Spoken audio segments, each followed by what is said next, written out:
ඉතින් good evening කට්ටියට ඔයාලගේ ප්‍රශ්න තියෙනවා නම් අහන්න. මම සෙෂන් එකේ අන්තිමට පැය විනාඩි 20ක් වගේ අරගෙන ක්විස් එකක් කරන්න ඉන්නවා.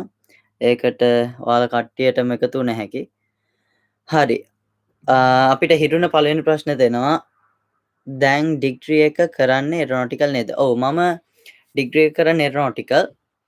මොකද එයාක්‍රාෆ්ට් ඉංජිනේරින් වල යන්න තියෙන ඊළඟට ලොකුම තැන B1 ලයිසන් එක මට. ඉතින් එතනට ගියාම මට තියෙන්නේ බේසික් කෝස් එක විතරයි. ඒකයි මොඩියුල්ස් දෙකයි. එතනින් එහාට ලොකු තැනකට යන්න බෑ. එක්ස්පීරියන්ස් ගොඩක් නැතුව. ඉතින් මම ඒරොනොටිකල් තෝරගත්තේ. එතකොට එයාක්‍රාෆ්ට් මේන්ටනන්ස් උත් මම දන්නවා. ඩිසයිනින් සෙක්ෂන් එකත් මම දන්නවා. ඉතින් ඒ වගේම දැන් තියෙන තත්ත්වය අනුව ජොබ් උත් හුඟක් මේ එකතු වෙනවා. මට ඇප්ලයි කරන්න පුළුවන් ජොබ් සයිඩ් එක වැඩි. හරි. ඒරොනොටිකල් ඉංජිනේරින් හිරුණ මම ඒරොනොටිකල් එයාක්‍රාෆ්ට් ඒරෝස්පේස් ගැන තුන වෙනම කිව්වොත් කමක් නැද්ද?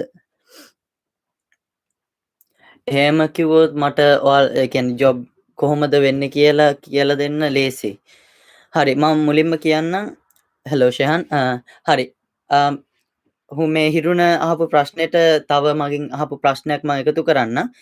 එයාක්‍රාෆ්ට් ඉංජිනේරින් ඩිග්‍රී එකනුයි ඒරොනොටිකල් ඉංජිනේරින් ඩිග්‍රී එකයි එතකොට ඒරෝස්පේස් ඉංජිනේරින් ඩිග්‍රී එකේ තියෙන වෙනස. ඉතින් මම මුලින්ම ඒරොනොටිකල් ඒරෝස්පේස් ගන්න එයාක්‍රාෆ්ට් පස්සෙන්න. ඒරොනොටිකලුයි ඒරෝස්පේස්ුයි ගත්තොත් මීට අවුරුදු 12කට හරි 15කට ඉස්සෙල්ලා ගත්තොත් අපිට ඔය ඒරෝස්පේස් කියන ඩිග්‍රී කෝස් එක අඩුයි හුඟක් මේ තියෙනවා. ඉතින් ඒ කාලේ කිව්වේ ඒරොනොටිකල් කියලා. ඉතින් ඒරොනොටිකල් කියන්නේ එයාක්‍රාෆ්ට් එකේ ඩිසයින් සෙක්ෂන් එක. ඉතින් එයාක්‍රාෆ්ට් එකේ ඩිසයින් කරන සබ්ජෙක්ට් එකට තමයි ඒරොනොටිකල් කියන්නේ. ඊට පස්සේ ස්පේස් ඉංජිනේරින් නැත්නම් ස්පේස් ස්ක්‍රාෆ්ට් එතකොට ඔය සෙක්ෂන් එකත් නැගගෙන එන්න ගත්තා. ඉතින් එයාලා අලුතෙන්ම ඩිග්‍රී ප්‍රෝග්‍රෑම් එකක් හැදුවා ඒරෝස්පේස් කියලා. ඉතින් ඒරොනොටිකල් වලින් ඒරෝ පාර්ට් එක ස්පේස් ඉංජිනේරින් ස්පේස් පාර්ට් එක. ඉතින් මේ දෙකම එකට මෙයා කරලා ඒරෝස්පේස් කියලා ඩිග්‍රී එකක් එයාලා හදලා තියෙනවා. ඉතින් මේකේ මෙකැනිකල් ඉංජිනේරින් ඩිග්‍රී එකේ වැඩි වෙනසක් නැහැ. මොඩියුල් කිහිපයක වෙනසක් තියෙන්නේ. ඉතින් ඒරෝස්පේස් කියද්දි දැන් ඔයාලට එතකොට ඒරොනොටිකල් ඩිසයින් වලටත් යන්න පුළුවන්. ස්පේස් ඩිසයිනින් කම්පැනි එකකටත් යන්න පුළුවන්. ඒ වගේම තමයි ඒරොනොටිකල් විතරක් කරොත් ඔයාලට එයාක්‍රාෆ්ට් ඉංජිනේරින් ඩිසයිනින් කම්පැනි එකට ගිය හැකි. බෝයින්, එයාබස් අන්න ඒ වගේ. ඉතින් ඕක තමයි ඒරොනොටිකලුයි ඒරෝස්පේස් වලයි තියෙන වෙනස. එතකොට එයාක්‍රාෆ්ට් ඉංජිනේරින් කියන්නේ නැත්නම් එයාක්‍රාෆ්ට් මේන්ටනන්ස් සමහර අය කියන එයාක්‍රාෆ්ට් සිස්ටම්ස් ඉංජිනේරින්. ඔය ඔක්කොම එකම නම. කියන්නේ එයාක්‍රාෆ්ට් මේන්ටනන්ස් ඉංජිනේරින්. අර ඩිසයිනර් කෙනෙක් ඩිසයිනින් කම්පැනි එකකින් එයාක්‍රාෆ්ට් එක එළියට දාපු ගමන් එයාක්‍රාෆ්ට් මේන්ටනන්ස් ඉංජිනේර් කෙනෙක් තමයි ඒ එයාක්‍රාෆ්ට් එක මේන්ටේන් කරන්නේ. ඒ වගේම බෝයින්, එයාබස් වගේ කම්පැනි වලත් අනිවාර්යෙන් එයාක්‍රාෆ්ට් මේන්ටනන්ස් ඉංජිනේරෙක් ඉන්න ඕනේ. මොකද කම්පැනිය එයාක්‍රාෆ්ට් එක හදලා එළියට දැම්මත් එයාක්‍රාෆ්ට් ඉංජිනේරෙක්ගේ සයින් එක නැත්නම් සර්ටිෆිකේෂන් එක නැතුව ඒ එයාක්‍රාෆ්ට් එකට උඩ යන්න බෑ. ඉතින් ඔයාලා දැන් ඩිග්‍රියක් කරන්න ඉන්නවා නම් දැන් මගේ වගේ තැනක් හිටියනම් ඔයාලට එයාක්‍රාෆ්ට් ඉංජිනේරුනුත් එක්ස්පීරියන්ස් තියෙනවා. ඔයාලට ඒරොනොටිකල් ඉංජිනේරින් ඩිග්‍රියක් තියෙනවා නම් ඔයාලට පුළුවන් අර නවින් මාව මෙයා කළා. එයාලට පුළුවන් ඒරොනොටිකල් ඉංජිනේරෙක් හැටියට හරි එයාක්‍රාෆ්ට් මේන්ටනන්ස් ඉංජිනේරෙක් හැටියට හරි ඔයාලට ඒ වගේ කම්පැනි එකකට ජොයින් වෙලා සර්ටිෆයිඩ් ස්ටාෆ් කෙනෙක් හැටියට වැඩ කරන්න. ඉතින් මේවා තමයි එයාක්‍රාෆ්ට් මේන්ටනන්ස් ඉංජිනේරින්, එතකොට ඒරෝස්පේස් ඉංජිනේරින්, ඒරොනොටිකල් ඉංජිනේරින් කියන තුනේ වෙනස. ඉතින් ඔය තුනම ඔය දෙකම එක්කහුව වෙන තැනකුත් තියෙනවා. මං කිව්වා වගේ අර සර්ටිෆයිඩ් ඉංජිනේරෙක් ඕනේ, ලයිසන්ස් එයාක්‍රාෆ්ට් ඉංජිනේරෙක් ඕනේ. බෝයින්, එයාබස් වල වගේ කම්පැනි වලත් ෆ්ලයිට් එක උඩ යන්න නම්. Naveen okay, to perform maintenance in line should we have experience in a base maintenance? Okay, good question. In line, okay, line maintenance with base maintenance වල ලොකු වෙනසක් තියෙනවා. like Okay, if you want to perform line maintenance, you don't need base maintenance experience. It's not a must, or it's not compulsory, because a line maintenance would be a routine maintenance check, oil top up, as well as engine servicing, sort of that, and like filter changes. You also have toilet filter changes, cockpit bulb removals, and then cabin.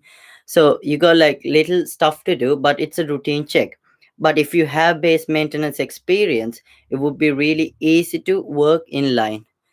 So you don't actually need base maintenance experience to perform a line maintenance check, but if you have base maintenance experience, it would be easy. But if you are starting as a line maintenance technician, it's a good starting point to learn about the aircraft as a whole. You'll be doing walk around checks, pre flight checks, and these things we base maintenance mechanics won't do it, and most of them wouldn't know it. So it's actually really helpful if you can get into a line maintenance field just to get a overview of the aircraft before going into base maintenance, so you know what's in the aircraft. And also, if you have base maintenance experience before going to a line maintenance environment, you know most of the things on an aircraft. You know what is meant to know, what is meant to do in the aircraft when you see the checklist. I think that answers your question. හරි, ඉන්න කට්ටියට මම පොඩි දෙයක් කියන්නම්. Aircraft maintenance වලට යන්න ඉන්නවා නම්, හරි ඔයාලා දැන් එයාක්‍රාෆ්ට් මේන්ටනන්ස් වල වැඩ කරන එක්කෙනෙක් නම් මම රෙකමෙන්ඩ් කරනවා හොඳ පොතක්. ඉතින් මේ පොත මගේ මම වැඩ කරන කාලේ මම පාවිච්චි කරපු බුක් එකක්.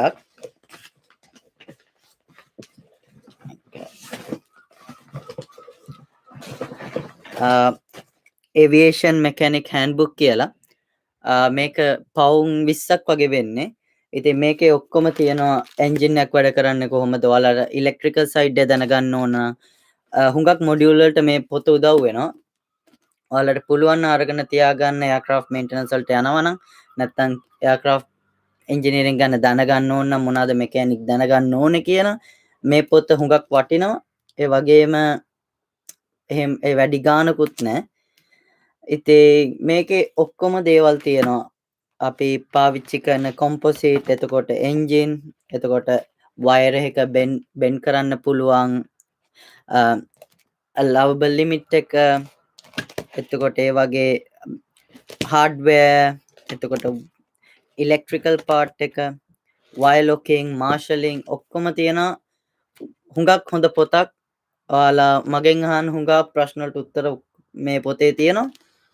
ඉතින් පුළුවන් කට්ටිය ඉන්නවා නම් ඒවියේෂන් වලට යන්න ආස අය මේ පොත අනිවාර්යෙන් ගන්න. ඔයාලට පොතේ නම ඕන නම් මම කමෙන්ට් සෙක්ෂන් එකේ දාන්නම්. ඔයාලට මම හුඟක් රෙකමෙන්ඩ් කරන පොතක් එයාක්‍රාෆ්ට් ඉන්ජිනියරින් කරන්න ඉන්නවා නම්, නැත්තම් ෆීල්ඩ් එකේ ඉන්න කෙනෙක් නම්.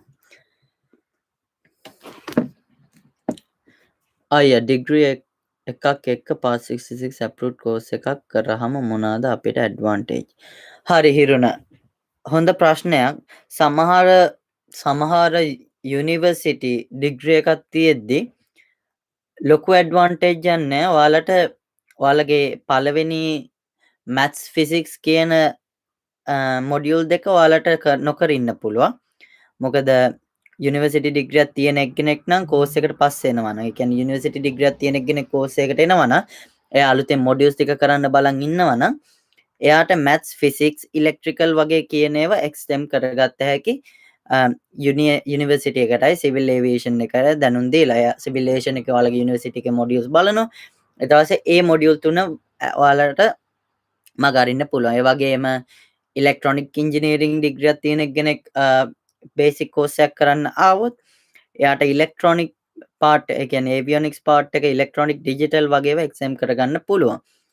ඉතින් එහෙම නැත්නම් අප්රූව්ඩ් කෝස් එකක් කියන්නේ 147 කෝස් එකක් කරලා එන කෙනෙක් ඩිග්‍රියක් ගත්තොත් ලොකු ඇඩ්වාන්ටේජ් එකක් නැහැ. අර මං ඉස්සර කියනවා වගේම එන්ජිනියර් කෙනෙක් වෙන්න ඕනේ අප්රූව්ඩ් කෝස් එකයි ලයිසන්ස් විතරයි. ඒ ඇප්රූව්ඩ් කෝස් එකයි ලයිසන්ස් දෙකයි තියෙනවා නම් ඔයාලට එන්ජිනියර් එයාක්‍රාෆ්ට් එන්ජිනියර් කෙනෙක් වෙන තැනට වෙනකම් යන්න පුළුවන්. ඉතින් ඔතනින් එහාට උඩට තියෙන CAT C කියලා ලයිසන් එක. CAT C ලයිසන් ඉංජිනේර් කෙනෙක් නිකන් චීෆ් ඉංජිනේර් කෙනෙක් වගේ.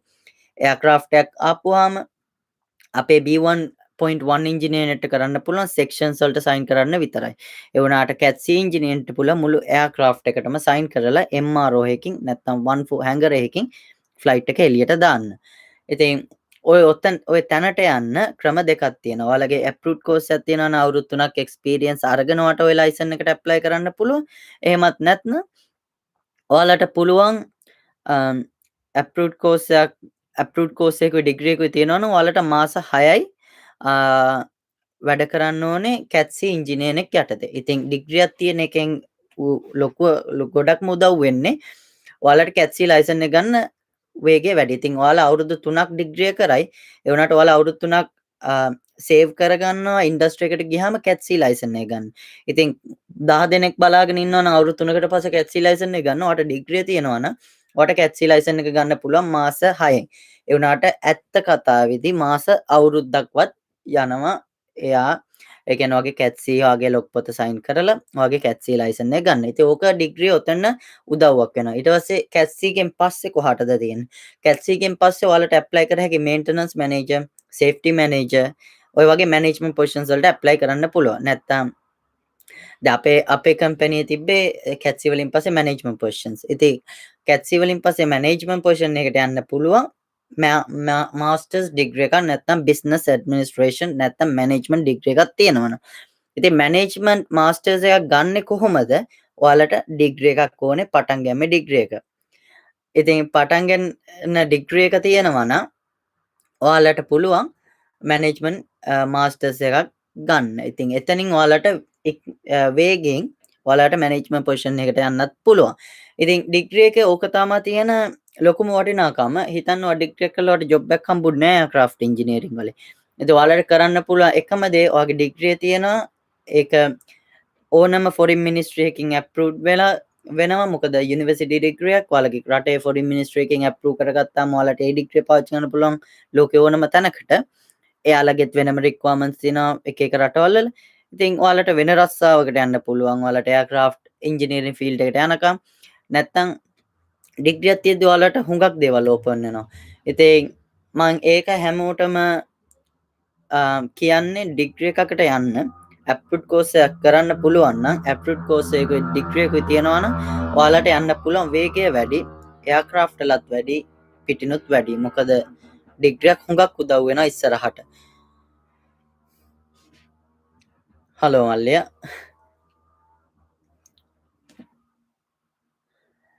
Okay, Shehan.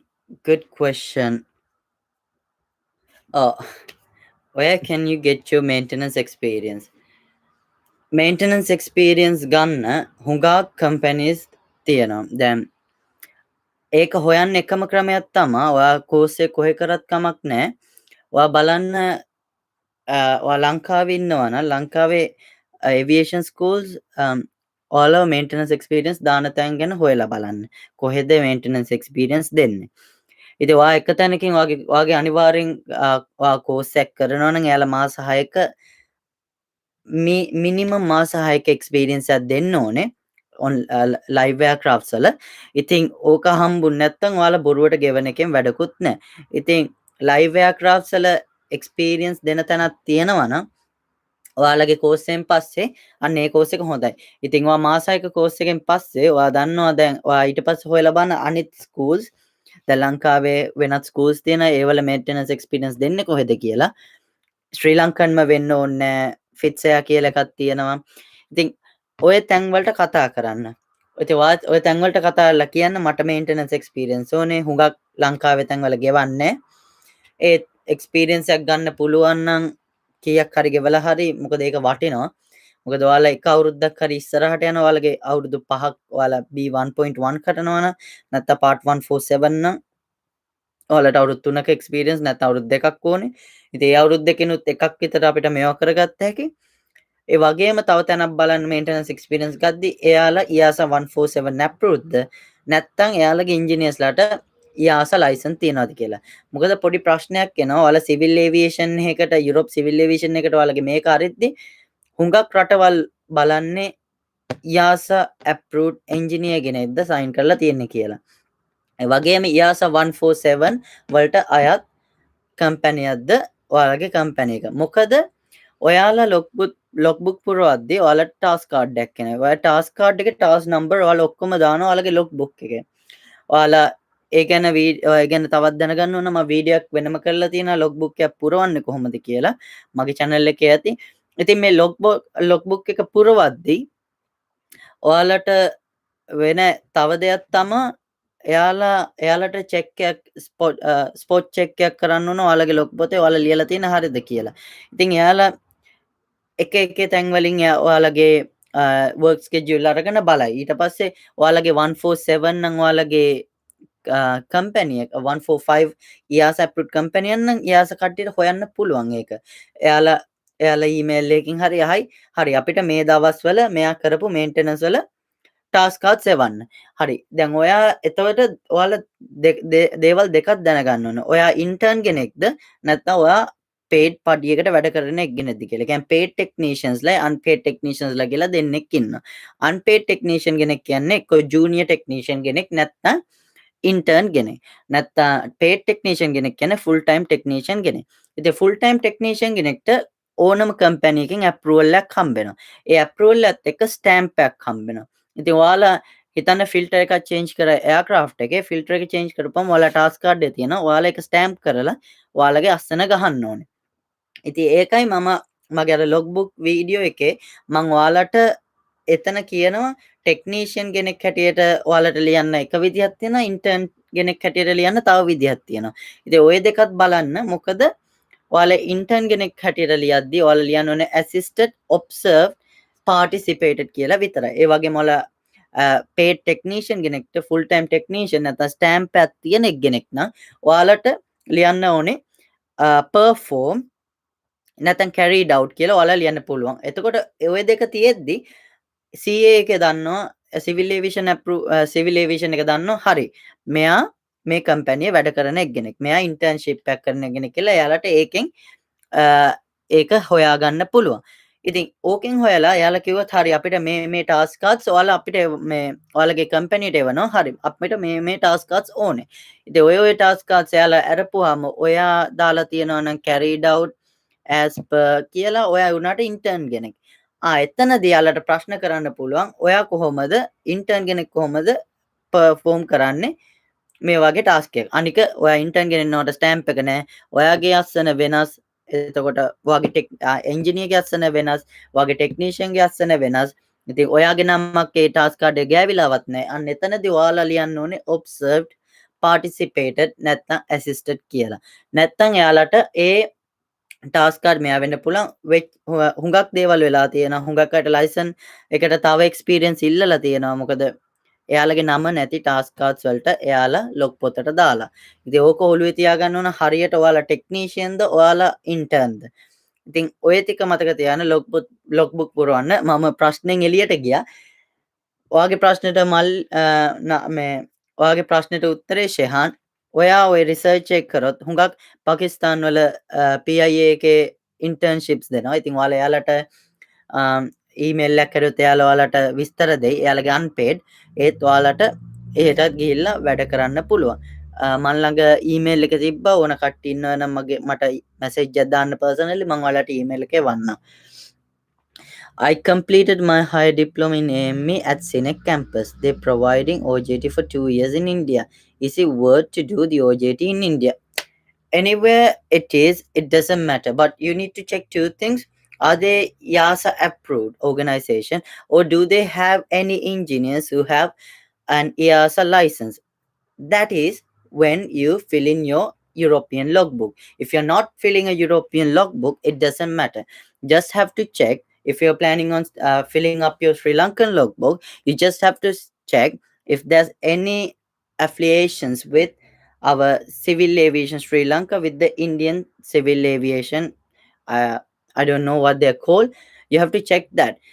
Or else, are they will the Sri Lankan civil aviation accepts work schedules from India. So these two things you have to check.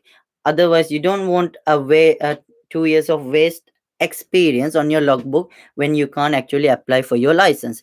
But if you're thinking of applying for a European license, you have a European license, you have to check two things. If one of them, if it is there, it's good.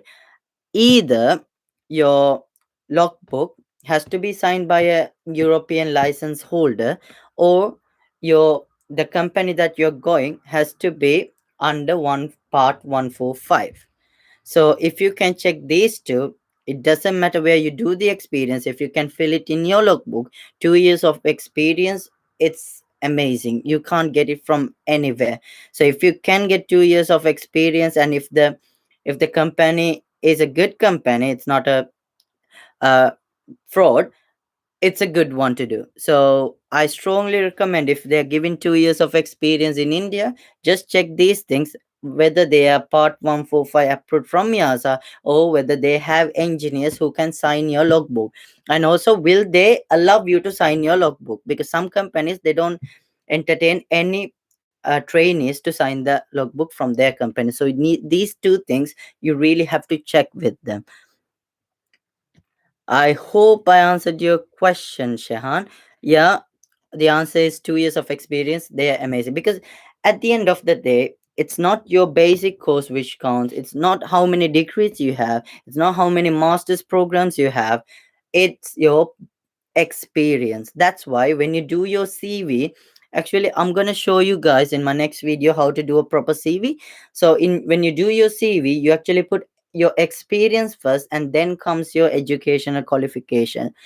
Because what a company needs, if I'm the guy who's gonna recruit you, if I'm if I have a small MRO, I just need people who know what a spanner is, not people who's good with books. So you have to be good with books. Also, you have to be good with your tools and other stuff. So yeah, 2 years of experience, it's amazing. If you can do it, just go on with it. Hiruna, Yasa 145 MRO Monada Sri Lankan. Sri Lankaවේ Yasa 145 approved එක school එකයි තියෙන්නේ. Yasa approved Sri Lankan Airlines විතරයි මන් දන්න තරමට. ඉතින් මේ ඇරෙන්න ලංකාවේ EASA 145 approved එක ස්කූල් එකක්වත් නැහැ. Sri Lankan Airlines MRO එක ඇරෙන්න. Sorry, ස්කූල් එක නෙමෙයි, 145 MRO එක ඇරෙන්න Sri Lankan Airlines 145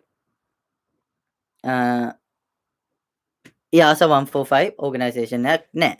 ඒ මන් දන්න තරම. ඉතින් 147 ගත්තත් Sri Lankan Airlines එකේ EASA 147 approved. ඒ වගේම එයාලගේ MRO එකත් EASA approved. Good question. Okay. I know in Sri Lanka you're not allowed to wear visible tattoos, have visible tattoos, which means when you wear a short sleeve, you can't have any tattoos below this arm. And also, when you, I don't think in Sri Lanka you wear shorts, because in European countries we tend to wear shorts when we are working. That's because during summer everybody wears shorts here.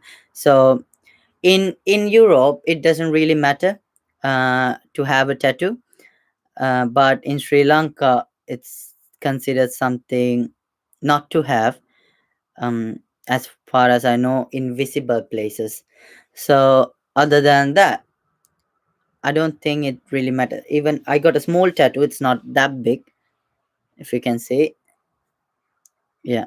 So the thing is, it wouldn't look good on a passenger, but in European country, in the Western world, it doesn't really matter. Even doctors have tattoos here. But in Sri Lanka, if passengers see you are having tattoos and you are an aircraft engineer, it goes into argument. අය ශ්‍රී Lankan school එකේ නම මොකක්ද? ගිය school එකේ නම මම මල්ලිය මුලින්ම ගියේ ජෙනින්ස් ඉන්ටර්නැෂනල් එකට 9 මඩම තියෙන්නේ. ඉතින් ඊට පස්සේ ගියේ සෙන්ට් නික්ලස් ඉන්ටර්නැෂනල්. ඒ සයිඩ් එකේ මේන්ටනන්ස් B2 සයිඩ් එකේ B2 සයිඩ් එක හෙන ඉන්ට්‍රස්ටිං. ඔයාට පුළුවන් වයරින් මොඩිෆිකේෂන් කරන්න, එතකොට ලයිට් මාරු කරන්න, ඒවත් වැටෙන්නේ B2 වලට. ලයිට් බල්බ්ස්, එතකොට වයරින් මොඩිෆිකේෂන්ස් වලට පස්සේ ඔයාලට තියෙනවා සිස්ටම් ටෙස්ට්. ඒ කියන්නේ එයාක්‍රාෆ්ට් එක C චෙක් එකට ආපු ගමන් ඔයාලා කරන්නේ කොක්පිට් එකේ තියෙන ඔක්කොම කම්පියුටර්ස් අරගෙන ගිහිල්ලා සිස්ටම් චෙක්ස් කරන ඒවියොනික්ස් ලැබ් එකේ. ඊට පස්සේ අපි හුඟක් මෙකැනිකල් අය අපිට ඒවියොනික්ස් කනෙක්ෂන්ස් වගේ තියෙද්දි අපිට ගලවන්න බෑ ඒවා. ඉතින් අපි එතකොට ඒවියොනික්ස් එන්ජිනියර් කෙනෙක්ට හරි ඒවියොනික් ටෙක්නීෂියන් කෙනෙක්ට හරි කියලා ඒව මේව කරගන්නවා. ඉතින් හුඟක් අපිට කරන්න බැරි කම නෙමේ අපිට ලෝ එකෙන් බෑ කරන්න. ඒ වුණාට අපි වැඩ කරන ගමන් ඒක පොඩි එකක් නම් අපි ඒක ගලවලා දානවා. ඉතින් ඒ වගේ දේවල් තියෙනවා. ඉතින් ඒවියොනික්ස් වලට ට්‍රබල් ෂූටින් හුඟක් තියෙනවා. එතකොට එයාලගේ ඇන්ටනාස් එයාලා චෙක් කරන්න ඕනේ C චෙක් එකට ආපුවාම. ඊට පස්සේ සර්වෝස් එයාලගේ අතේ යන්නේ. ඒ වගේම නොයිස් කැන්සලේෂන් තියෙනවා. ප්‍රොපෙලර් එයාක්‍රාෆ්ට්ස් වල ප්‍රොප්ස් වල සද්ද මේවා වෙන්න. NVS systems. එතකොට ඒවා ටෙස්ට් කරනවා. හුඟක් ඒවියොනික්ස් එක්කෙනෙක් කරන්නේ ඉලෙක්ට්‍රොනික් පැත්ත. ඉතින් ඒ ටාස් හුඟක් එකින් එකට වෙනස් වෙනවා. බොන්ඩින් ටෙස්ට්, රෙසිස්ටන්ස් චෙක්ස්, ඔය ඔක්කොම. පසන් පෙරේරා. good evening අයියා. මගේ ටාගට් එක පයිලටින්. ඒ වුණාට දැන් මගේ ඒ සයිට් එක පොඩ්ඩක් ඒවියේෂන් 1816 තියෙන්නේ රයිට් ටයිම්. ඕකේ. ඒක මන් දැන් ATC සයිට් එකට යන්න කියලා. බලන්න ඒ ගැන පොඩි බ්‍රීෆ් එකක් දෙන්න පුළුවන්ද ලොකුද? මල්ලියා මං ඒ ට්‍රැෆික් කන්ට්‍රෝලින් ගැන වැඩිය දන්නේ. ඒ වුණාට මම මේ ළඟදී එක්කෙනෙක්ට කෝස් එක හැරියා ලංකාවේ. මට ඔයාට පුළුවන් නම් Facebook එකේ හරි Instagram එකේ හරි මැසේජ් එකක් දාන්න, මම ඔයාට ඒ link දෙක අරින්න. ඉතින් ATC ඉංජිනේර් කෙනෙක් ATC ඉංජිනේර් කෙනෙක් නෙවෙයි, එයා ට්‍රැෆික් කන්ට්‍රෝලර් කෙනෙක්ගේ ලොකුම වැඩේ ෆ්ලයිට් වල තියෙන ඩිස්ටන්ස්, ඒ වගේම හයිට්ස්, ඒ වගේම අප්‍රෝච් එකකට එද්දී එතනින් යද්දී එයාලා ඒ දේවල් මේන්ටේන් කරනවා. මම ඒ ගැන වැඩිය දන්නේ නැහැ. මම ඒ වුණාට ලංකාවේ ATC කෝස් එක ගැන මම මේ ළඟදී බැලුවා. ඉතින් ඔයාට ඕන නම් මට ඒ කෝස් එක එවන්න පුළුවන්. ඔව් මං ඒ ටික මල්ලියට හොයලා දෙන්න පුළුවන් මට. ඒ අරෙන්න මම මේ වැඩි ATC ගැන දන්නේ නැහැ. මට Facebook එකේ හරි Insta එකේ හරි මැසේජ් එකක් දාන්න, මං ඒ ටික හොයලා දෙන්න. ලක්න අයියා ඔයාගේ අයිඩියා එක මොකද්ද? Boeing and Airbus ගැන ඩිෆරන්ස් එක. කොස්ට් එක, මේන්ටෙනන්ස් කොස්ට් වැඩ කරන්න ලේසි කොහොමද? මම මල්ලියා වැඩ කරලා තියෙන්නේ Airbus වලයි, ඊට පස්සේ Bombardier de Havilland වලයි විතරයි. ඉතින් මම මේන්ටෙනන්ස් කොස්ට් ගැන වැඩිය දැනුමක් නැහැ. මොකද පාර්ට්ස් හුඟක් එයාක්‍රාෆ්ට් එක මොඩර්න් වෙද්දී පාර්ට්ස් ගණන් වැඩි. ඉතින් ඒ අතින් බලපුවාම ඔයා ප්‍රොපෙලර් එයාක්‍රාෆ්ට් එක වැඩ කරලා වැරද්දක් කරද්දි ගාන අඩුයි. එයාබස් එකේ එයාබස් එක සිස්ටම් එකකට මොන හරි වැරද්දක් කරොත්. ඉතින් එහෙම අනුව මං හිතනවා එයාක්‍රාෆ්ට් එකේ අවුට් වෙච්ච ඉයර් එකෙන් තමයි ඒ වගේ දෙයක් මෙයා වෙන්නේ. ඉතින් වැඩ කරන්න ලේසි එක ගත්තොත් මම එයාබස් එයාක්‍රාෆ්ට් එකක් කියන. මොකද මම එයාබස් A320 නියෝ එකේ වැඩ කරා. ඊට පස්සේ මං කෙලින්ම ගියේ Q400, Q100, 200, 300 ATR වගේ එයාක්‍රාෆ්ට් වල තමයි වැඩ කරේ. ඉතින් ටර්බෝ ෆෑන් එකකට වැඩ කරේ මම BAE 146 කියලා, British Aerospace Engineering 146 කියලා එයාක්‍රාෆ්ට් එක. ඉතින් ඒක බැලුවොත් එයාබස් එකේ fly by wire. ඉතින් හුඟක් අපිට වැඩි දේවල් තිබ්බේ නැහැ. මොකක් හරි අවුට් ගියොත් අපි ඒක ගලවනවා, රිප්ලේස් කරනවා, එච්චරයි. ට්‍රබල් ෂූටින් පැත්ත මම වැඩිය දැක්කේ නැහැ එයාබස් එකේ වැඩ කරද්දී. ඒ වගේම තමයි අපිට එලරෝන් රිග් කරන්න වෙච්චාම ඉලෙක්ට්‍රොනික් සයිඩ් එක තියෙනවා. ඊට පස්සේ පොඩි ඩිස්ටන්ස් එකක් තමයි කේබල් යන්නේ. ඉතින් අන්න එතනදී ඔයාට රිගින් කරද්දී ඒ රිගින් පැත්තෙන් මේන්ටනන්ස් පැත්තෙන් ගන්න ඕන. ඒක ලේසි. රිග් එයාක්‍රාෆ්ට් එක රිග් කරනවා කියන්නේ ඒකේ ලිමිට් එක, ඒ කියන්නේ මේන්ටනන්ස් මැනුවල් එකේ හරි රිගින් මැනුවල් එකේ හරි තියෙන ලිමිට් එකට ගන්න එක. ඉතින් ඕක අපි Q400 එක ගත්තොත් ඔයා කොක්පිට් එකේ කොක්පිට් එකේ ඔයාලගේ කන්ට්‍රෝල් ස්ටික් එක මූව් කරන තැන ඉඳලා සෝරි යෝක්කයක් තියෙන්නේ. ඉතින් යෝක් එක මූව් කරන තැන ඉඳලා මුළු එයාක්‍රාෆ්ට් එකේ ලෙන්ත් එකටම ඒලරෝන් එකට හරි නැත්නම් අපිට ඕන ෆ්ලයිට් කන්ට්‍රෝල් එකට වෙනකම් යනවා. ඉතින් ඔය වගේ රිගින් එකක් කරද්දි හෙන අමාරුයි. මොකද හතරක් යනවා දෙපැත්තෙන්. එලවේටර් එක ගත්තොත් කේබල්ස් හතරක් යනවා. ඉතින් ඔය හතරම ලිමිට් එකකට ගේන්න ඕනේ, ටෙම්පරේචර් එක චෙක් කරන්න ඕනේ. ඔය ලිමිට් ඊට පස්සේ ටෙන්ෂන් බලන්න ඕනේ ටෙන්ෂන් මීටර් එකේ. ඉතින් ඒ වගේ එකක් ගත්තොත් අර එයාබස් එකේ එක කරන එක ලේසි. එයාබස් එක ලොකුයි. මේකේ අපිට මේක කරද්දි අපිට හුඟක් වෙලාවක් ගත වෙනවා ඒක කරද්දි. මම ඒකෙන් කියන්නේ එයාබස් වැඩ කරන්න ලේසි, මේ Q400 වැඩ කරන්න අමාරුයි එහෙම කියලා නෙමෙයි කියන්නේ. අර ස්පේස් එක ගත්තොත් වැඩ කරන ස්පේස් එක එතකොට තියෙනවා වැඩ කරන්න පුළුවන් කන්ඩිෂන්ස් තියෙනවා. ඒවා එක ගත්තොත් බොම්බාඩියා එයාක්‍රාෆ්ට් එක කරද්දි චුට්ටක් මහන්සි වෙන්න ඕනේ. ඉතින් ඒ අරෙන්න හුඟක් බොම්බා ඒ කියන්නේ ප්‍රොපෙලර් එයාක්‍රාෆ්ට් වැඩ කරොත් ඔයාලට එයාබස් එකකට ගියාම ඔයාලා දන්නවා මේක මෙහෙමයි මේක මෙහෙමයි. මොකද හුඟක් මැනුවල් වැඩ වැඩි ප්‍රොපෙලර් එයාක්‍රාෆ්ට්ස් වල එයාබස් වලට වඩා. ඉතින් මට ඒ විදිහට කිව්ව හැකි එයාබස් වල වැඩ කරන්න ලේසි ප්‍රොපෙලර් එයාක්‍රාෆ්ට්ස් වලට වඩා. ඒ වගේම දැනුම අතින් ගත්තොත් ඔයාලා ප්‍රොපෙලර් එයාක්‍රාෆ්ට් එක වැඩ කරලා ඒ දැනුම අරගෙන එයාබස් වගේ එයාක්‍රාෆ්ට් එකකට ගියොත් ඔයාලට හුඟක් ලේසි. මොකද ඔයාලා හුඟක් වැඩ ටිකක් මේකේ කරලා තියෙනවා. ඉතින් ඒක තමයි මම දකින වෙනස. ඊළඟ ඕකේ අයියා සයන්ස් O level උගන්වන්නකෝ වෙනම channel එකක් YouTube එකක් හදලා අයියා කියන දේවල් හොඳට මම හිතලා වාඩිනම් මල්ලියා. ඕකේ ඉතින් පස්සන් පෙරේරා ඒ කෝස් එක කරන ස්කූල් එහෙම. ඕකේ I like to do B2.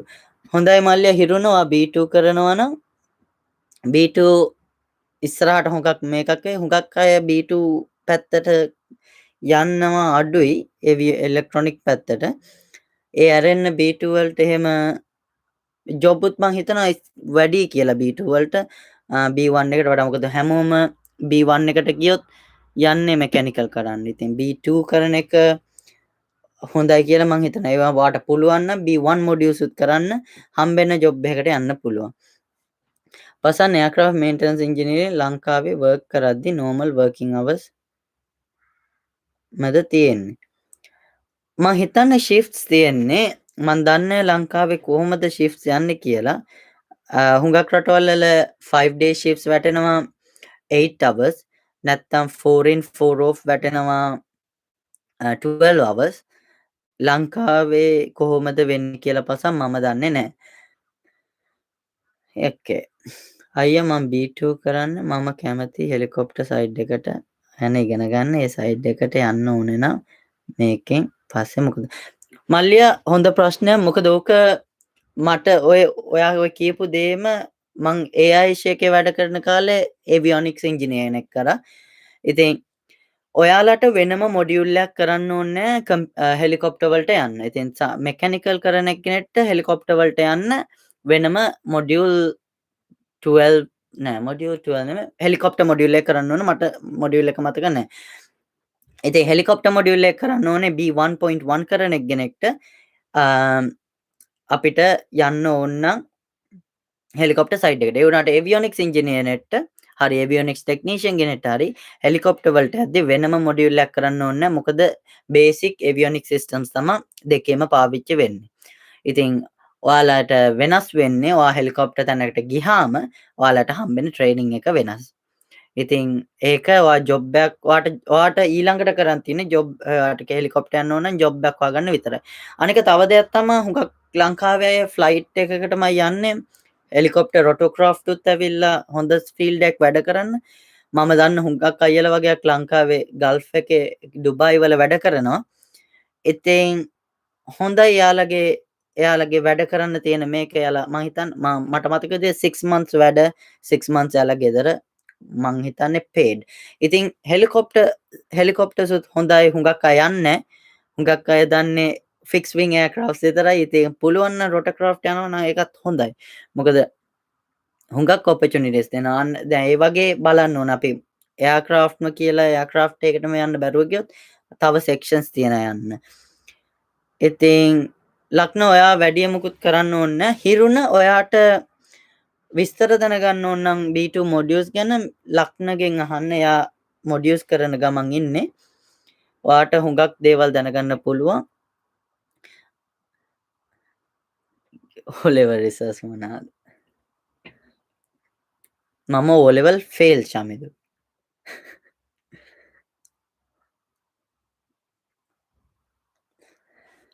University එකකින් ඒවියේෂන් කෝස් එකකට පාත් එක හදාගන්නේ කොහොමද? ඒවියේෂන් කෝස් එකකට කියද්දී සුපුන් පුළුවන් නම් මට කියන්න ඔයා එයාක්‍රාෆ්ට් ඉන්ජිනියරින්ද බලන්නේ ඒරොනොටිකල් පැත්තද බලන්න කියලා මට කියන්න පුළුවන් නම් මට ඔයාට හරියටම කිව්ව හැකි ඔයා කොහොමද ඔයාගේ පාත් එක හදාගන්න ඕනේ කියලා.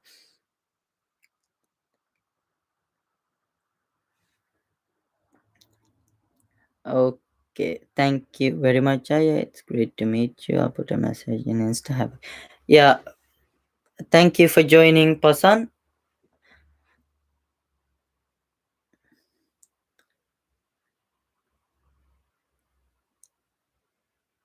හරි ඒරොනොටිකල්. හරි මට යුනිවර්සිටි එක දැම් මතක නෑ ලංකාවේ වල මට හරියට මතක නෑ වුණාට ඒරොනොටිකල් ඉන්ජිනියරින් කරන ඉන්ස්ටිටියුට් එකක් තියෙනවා ලංකාවේ. ඔයාලට A level වලින් පස්සේ යන්න පුළුවන්. ඒකේ බැචලර්ස් එක කරන්න පුළුවන්. ඉතින් සුපුන් පුළුවන් නම් මට Facebook එකේ මැසේජ් එකක් දාන්න. මම මේකෙන් පස්සේ ඔයාලට හොයලා දැන් එවන්නම්. ඒක ගැන විස්තර ඒකට ඕන රික්වයර්මන්ට්ස්. ඉතින් ඔයාලට ඒරොනොටිකල් කෝස් එකක් කර හැකි ලංකාවේ ඉඳලම කරන්න පුළුවන්. හැබැයි ඒකට තියෙන රෙකග්නිෂන් මම එයාලගෙන් අහපුවම එයාලා මට හරියට ඒ ගැන කිව්වේ නෑ. එයාලා මට එයාලා කිව්වේ A level කරලා set score එක මොකද්ද තියෙනවා ඒක ගැන එයාලා මට කිව්වේ. ඉතින් මම මේ ඔක්කොම වට එවන්න පුළුවන්. සුපුන් ඔයාලට පුළුවන් නම් මට මැසේජ් එකක් දාන්න Facebook එකේ. ඉතින් ඔයාට ලංකාවේ යුනිවර්සිටි නැත්නම් ඔයාට පුළුවන් වෙනත් පිටරට යුනිවර්සිටි යන්න. ඒ වුණාට ඕනෙම කියලා නෑ ලංකාවෙන් කරගන්න පුළුවන්. ඒ දේ ලංකාවෙන් කරගෙන ඉතුරු දේවල් වලට ඔයාලට පිටරටට ගිහිල්ලා ඉගෙන ගන්න පුළුවන්. ලක්නෝ රික්වෙස්ට්. ඕකේ. ප්‍රයිවට් ෆ්ලයින් ස්කූල් එකකට ගිහිල්ලා කැරියර් එක කන්ටිනියු කරන්න පුළුවන් A levels ඕනෙම නෑ නේද? Private flying school. මෙහෙම පසන් ඔව් එයාක්‍රාෆ්ට් ඉන්ජිනියරින් නම් ඔයා කතා කරන්නේ පුළුවන්. ඉතින් එකම වෙනස ඇප්රූව්ඩ් ස්කූල් එකකයි මොඩියුලර් ස්කූල් එකකයි ඒෂියන් ඒවියේෂන් වගේ එයාලාට කෝස් එකෙන් පස්සේ අවුරුදු 5ක් එක්ස්පීරියන්ස් පෙන්වන්න ඕනේ ලයිසන් එක ගන්න. ඉතින් 147 එකකට කියන එක්කෙනෙක්ට පෙන්වන්න ඕනේ මෙහි අවුරුදු දෙකයි පෙන්වන්න ඕනේ. ඒ වගේම මං මැලේසියාවේදී අවුරුදු 3ක් පෙන්වන්න ඕනේ 147 මේකකට ගියාම. ඉතින් ඒක විතරයි වෙනස. ඉතින් අනික ඇප්‍රූව්ඩ් කෝස් එකකට ගියාම චුට්ටක් අර තැන තියෙන සිවිල් ඒවියේෂන් එකේ. ඉතින් ඒක තමා ලොකුම දේ. ඉතින් ඇප්රූව්ඩ් ස්කූල් එකකට යන්න පුළුවන් නම් ඒක පළවෙනිම එක. එහෙම නැත්නම් ඔයාට නෝමල් මොඩියුලර් කෝස් එකක් මම වගේ මොඩියුලර් කෝස් එකකට ගිහිල්ලත් මේ කෝස් එක කරන්න පුළුවන්. ඉතින් ඒක අර ඕනම දෙයක් නෙමෙයි. AAC එක හොඳයිද? එයාක්‍රාෆ්ට් මේන්ටනන්ස් ඉන්ජිනියර් කෝස් එකක් කරන්න. මෙහෙමයි ශිරාන් මට කෝස් එකක් ගැන වෙනම මේකක් දෙන්න බෑ. මොකද ලංකාවේ හුඟක් කෝසස් තියෙන හින්දා. ඒ වුණාට මට මේ දේ කියන්න පුළුවන් ඒෂියන් ඒවියේෂන් එක හුඟක් පරණ ස්කූල් එකක්. ඉස්සර ලයන් ලංකා කියලා ගියේ. දැන් ඒෂියන් ඒවියේෂන්. ඉතින් එයාලට ශ්‍රී ලංකන් එකේ ඉන්න මං හිතන්නේ හුඟක් එන්ජිනියර්ස්ලා එතනින් ආපු අය වෙන්න පුළුවන්. ඉතින් ඒෂියන් ඒවියේෂන් ස්කූල් එක හොඳයි. ඒත් ඒක මොඩියුලර් ප්‍රෝග්‍රෑම් එකක් යන්නේ. ඉතින් ඒ ඇරෙන්න ඒෂියන් ඒවියේෂන් එකේ කිසි වැරදක් නැහැ. ඒ වගේම අර මල්ලියා කිව්වා වගේ සිනෙක් එකේ කිසි වරදක් නැහැ. මට ඒව ගැන කියන්න බෑ. ඉතින් ඔයාලට මං කියන්නේ මෙච්චරයි. මොඩියුලර් කෝස් එකකට යනවා නම් වැඩිම එක්ස්පීරියන්ස් දෙන තැනට වැඩිම රෙපියුටේෂන් එක තියෙන තැනකට යන්න. මොකද යනවා නම් දැන් හිතා මෙහෙම අපි උදාහරණයක් ගමු. මගේ ස්කූල් එකක් තියෙනවා ඒරෝ ටෙක්නීෂියන් කියලා. ඒ වගේම තව ස්කූල් එකක් තියෙනවා ෆ්ලයිට් කන්ට්‍රෝල්ස් කියලා. අපි ඔක්කොම බේසික් කෝසස් දෙනවා. අපි මොඩියුලර් ප්‍රෝග්‍රෑම්. ඒ වුණාට අපේ නම යටතේ හම්බෙන සහතිකෙන් කිසිම වටිනාකමක් නෑ. ඇත්තටම මේ ෆීල්ඩ් එකට ගිහාම. එයාලට ඕනේ ඔයාලා ලයිසන් කරලා තියෙන්නේ කොහෙන්ද? මොකද ඔයාලා සර්ටිෆිකේට් ඔෆ් රෙකග්නිෂන් එක අනිවාර්යෙන් දෙනවා. ඔයාලා කෝස් එක ෆලෝ කරත් නැතත් ඔයාලා ප්‍රයිවට් තනියම මොඩියුල්ස් ටික කරත් ඔයාට COFR එක ගන්න පුළුවන්. ඒ වගේම ඔයාලා ස්කූල් එකකට ගිහිල්ලා කරත් ඔයාලට COFR එක ගන්න පුළුවන්. ඒ වුණාට ඔයා ඒ වගේ ස්කූල් එකකට යද්දි ඔයා දැනගන්න ඕන හොඳම දෙයක් තමයි මොන ස්කූල් එකටද වැඩියම රෙපියුටේෂන් එකක් තියෙන්නේ. දැන් අපේ ශ්‍රී ලංකන් එක ගත්තොත් ශ්‍රී ලංකන් එකෙන් වැඩියෙන්ම රෙක්රුට් කරන්නේ මොන මොඩියුලර් ප්‍රෝග්‍රෑම් කරන ස්කූල් එකෙන්ද? සිනෙක් එකෙන්ද, ඒෂියන් ඒවියේෂන්ද, ස්කයිලයින්ද ඔය මොකෙන්ද කියලා බලන්න. ඉතින් ඒක තමා වැදගත්. ඒ වගේම වැඩියෙන් එක්ස්පීරියන්ස් දෙන එක හුඟක් වටිනවා පිට රටට වගේ එනවනම්. මොකද මම යුනිවර්සිටි එකකින් ඩිප්ලෝමා එකක් ගත්තේ බේසික් කෝස් එක. ඒ වුණාට මම ඉන්ටර්විව් එකට යද්දී යාලට කිසිම වැඩක් නැහැ. මගේ යුනිවර්සිටි එක කොහෙදවත් මං යුනිවර්සිටි එකේ ඩිප්ලෝමා එකක්ද කරලා තියෙන්නේ බේසික් කෝස් එකක්ද. එයාලා බැලුවේ මගේ සර්ටිෆිකේට් ඔෆ් රෙකග්නිෂන් එක විතරයි. ඒ කියන්නේ මට යාස වලින් මගේ මොඩියුල්ස් ටික කරලා හම්බෙච්ච සහතික විතරයි. ඉතින් ඒ ඇරෙන්න අර දේවල් වැදගත් වෙන්නේ ඒ දේවල් වැදගත් වෙන්නේ ඔයාලා පිටරටකට වීසා එකකට ඇප්ලයි කරද්දි විතරයි. ඉතින් ඒකත් අර යුනිවර්සිටි ඩිප්ලෝමා එකකට තියෙන තැන වැඩි. මොකද මේම කිව්වොත් ලේසි.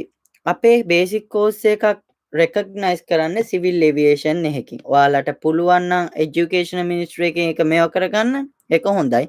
උනාට හුඟක් এডুকেෂන් මිනිස්ට්‍රි වලින් අපේ කෝස් එකට වැඩි රෙකග්නිෂන් එකක් නැහැ. ඉතින් කෝස් එකකට රෙකග්නිෂන් එකක් එන්නේ යුනිවර්සිටි ඩිප්ලෝමා එකක් කරගත්තොත් අපිට පුළුවන් කෝස් එකකට এডুকেෂන් මිනිස්ට්‍රි එකකින් රෙකග්නිෂන් එකක් ගන්න. ඒ අරෙන්න අපේ කෝසස් වලට රෙකග්නිෂන් එකක් ගන්න අමාරුයි এডুকেෂන් මිනිස්ට්‍රි වලින්. මොකද ඒක අපේ එක අප්‍රූව් කරන්නේ සිවිල් ඒවියේෂන් එකෙන්. ඉතින් මම හිතනවා මේ දේවල් ඇති කියලා ශිරාන්ගේ ප්‍රශ්නෙට. ඔව් ඉතින් විනාඩි 11කුත් වැඩියෙන් හිටියා. ප්‍රශ්න තියෙනවා නම් මම මේ ලයිව් එක දාන්නම් ට්‍රිම් කරලා. ඉතින් අපි පුළුවන් දවසක ආයෙත් ලයිව් එකක් එක්ක හම්බෙමු. මම අලුතෙන් වීඩියෝ එකක් දානවා. ඉතින් ඒකත් බලන්න කට්ටියම. හුඟක් ස්තුතියි කට්ටියම ආවට. ඉතින් ලයිව් එකක් දාද්දි මගේ Instagram එකේ හරි Facebook එකේ හරි මම පෝස්ට් එකක් දාන්නම්. එතකොට ඔයාලට බලලා ජොයින් වෙන්න පුළුවන්. ඉතින් අපි ආයෙ දවසක හම්බෙමු ලයිව් එකක් එක්ක නැත්නම් මගේ අලුත් වීඩියෝ එකක් එක්ක. එහෙනම් කට්ටියටම good evening.